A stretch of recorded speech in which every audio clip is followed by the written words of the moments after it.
What is going on, New York Giant fans? Welcome back to another Roster Bowl Series video. Hit the like button if you haven't already, comment, and subscribe. Turn on post notifications so you know when a live stream pops or your drops. Appreciate you coming back. Share this out. Do all of the good stuff.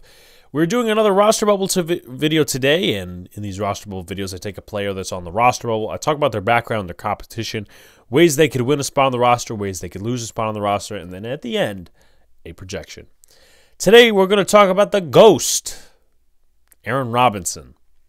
Yes, he was MIA last season, but we got to get into everything about Aaron Robinson, not just the bad, not just the good, not just the ugly. So, Aaron Robinson was a Dave Gettleman draft pick in his last draft in 2021, the third-round pick, 71st overall out of UCF. Before that, it was Alabama. And he ended up having a solid rookie season, a penalty or two, but not too bad overall. 63.3 completion percentage, 2 starts in 9 games, 1 touchdown, 94.3 passer rating. The issue with him was, in the beginning of the season, he got injured and wasn't activated until the Buccaneers game, and also had 1 pressure and 26 total tackles. So he started 2 games, played in 9, and the next season, the Giants really didn't address their outside corner spot. They picked Cordell Flott in the third round. They still had Darnay Holmes. Aaron Robinson and Adoree Jackson were seen as the outside candidates to be outside corners. And Robinson did struggle within the first 2 games of the preseason. I was a bit of an Aaron Robinson stan. If you look at the content, I was like, give this guy a chance. I think he could be good because I saw him in the slot. I saw him on the outside in Patrick Graham's system. I'm like, this guy could possibly be something for us. Like, not a Pro Bowler, but just like a quality outside or slot corner. What happens? Week 1, he gets injured. So he is replaced by Cordell Flott, amongst others. Comes back a few weeks later against the Bears, gets injured, and is out for the entire season. Not good, not good. Knee injury. And then 2023 comes along. We don't know what to expect. And then he gets hurt again. Maybe, I don't know if it was, but I'm going to say for right now, same knee injury came back to bite him. And he was on PUP reserve the entire year. So he, right now, is behind. Not to mention, this is going to be his 3rd defensive system in the NFL. And again, he's been injured, so he's not on a solid foundation right now. What's his competition looking like?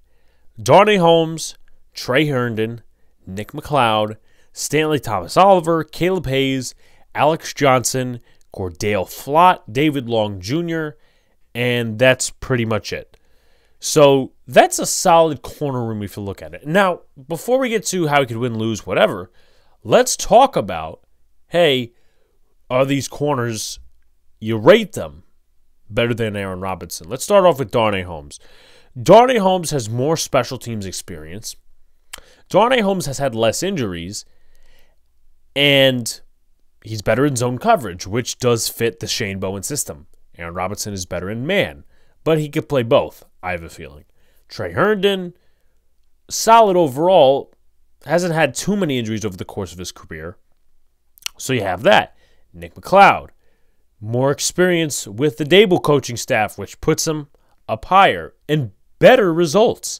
Stanley Thomas-Oliver, special teamer, I think he's lower than Aaron Robinson. Caleb Hayes, don't know much on him, lower. Alex Johnson, lower till we see something else. Cordell Flott, for right now, he's higher because of the fact of availability. Now, Aaron Robinson probably could be better than Cordell Flott in terms of a zone system, but I'm also not holding that to the highest length. And then David Long Jr., who was signed from the Raiders and all these other different teams he's played with. So how can he win? To me, I think it's going to be number 1, stay healthy. Aaron Robinson needs to stay healthy. Now, he wasn't even participating in the mini camps, in the OTAs, which already sets a bad example. I'm just saying the facts, to be honest. I'm saying the facts. Already sets a bad example that he was not participating in OTAs and the mandatory minicamp because of injury. He was with the rehab group. Again, we're not getting off to a good start. Good coverage on the outside in the slot. The one thing he can do is play both inside and out. But he's going to have to acclimate to this little bit of a system that they put out in the preseason. We know it's vanilla. It's not all this other stuff and this, that, and the third. It's not going to be like the full extension of the system in the regular season when they really start implementing it. So in terms of that, he's going to need to play really well. And again, he's probably not going to play, if he does play, with the first team. Probably the second and third. And I think he could succeed, if he's healthy. But he has to be healthy. And I think something that could definitely kick in as a positive for him is that he's a good tackler. He's a good tackler versus the run. He puts his head in everything. He has a nose for the ball. That's what I wanted to say. He has a nose for the ball. He's a good tackler.